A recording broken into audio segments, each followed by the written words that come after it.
Այսօր Բրյուսելում բանակցում են ՆԱՏՕ-ի գլխավոր քարտուղար Յենս Ստոլտենբերգը եւ Ռուսաստանի Դաշնության արտգործնախարար Սերգեյ Լավրովը։ Օրակարգում Գերմանիայի եւ Ֆրանսիայի միջնորդությամբ Ուկրաինայի հարցով Մինսկում կնքված խաղաղության համաձայնագրի կատարումն է։ Լավրովը Բրյուսել է մեկնել Եվրոպայի խորհրդի նախարարական կոմիտեի տարեկան հավաքին մասնակցելու համար։ Ռուսների կողմից Ղրիմը բռնակցելու եւ Ուկրաինայում անջատականներին աջակցելու հետևանքով ՆԱՏՕ-ի եւ Ռուսաստանի հարաբերությունները իջել են սառը պատերազմի ավարտիցի վեր ամենացածր մակարդակի։ Բրյուսելից ստացված մեկ այլ հաղորդագրության համաձայն ռուսական կողմը այլևս չի ընդդիմանում Եվրամիության եւ Ուկրաինայի առևտրի պայմանագրին, որը պետք է գործի հաջորդ տարեսկզբից։ Խոսքը ասոցիացման պայմանագրի մաս կազմող խորը եւ համապարփակ ազատ առևտրի գոտի ստեղծելու համաձայնության մասին է։ Կիևը եւ Բրյուսելը 2014-ին են ստորագրել ասոցիացման պայմանագրի ոչ միայն քաղաքական, այլև տնտեսական բաժինները, պայմանավորվելով, որ տնտեսականը ուժի մեջ կմտնի 2015-ից, բայց անցած տարվա սեպտեմբերին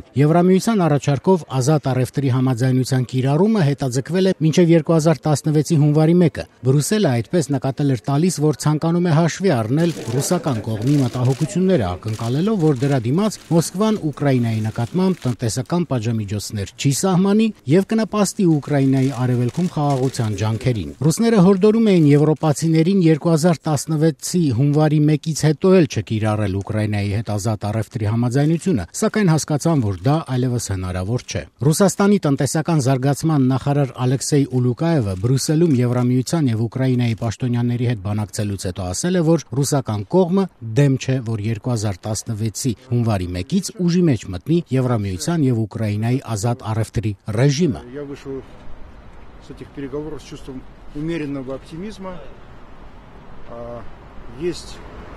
Свидетельство того, что мы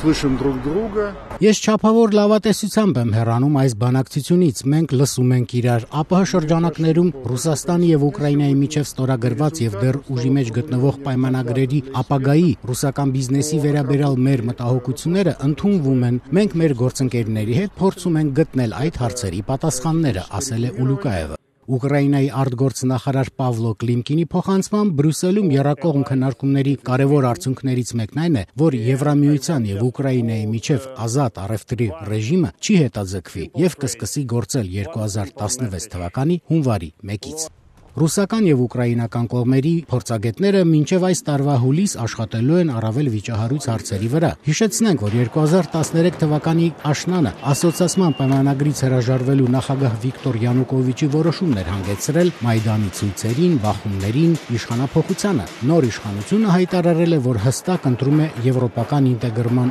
ուղին։ Ի պատասխան դրան Մոսկվան գրավել էր Ղրիմը, Արևմուտքի եւ Ռուսաստանի հարաբերություններում ճգնաժամ էր սկսվել, Ուկրաինայի արևելքը ռուս անջատականների գործողությունների հետևանքով ներքաշվել է լայնածավալ պատերազմի մեջ, որի ընթացքում արդեն զոհվել է առնվազն 6100 մարդ։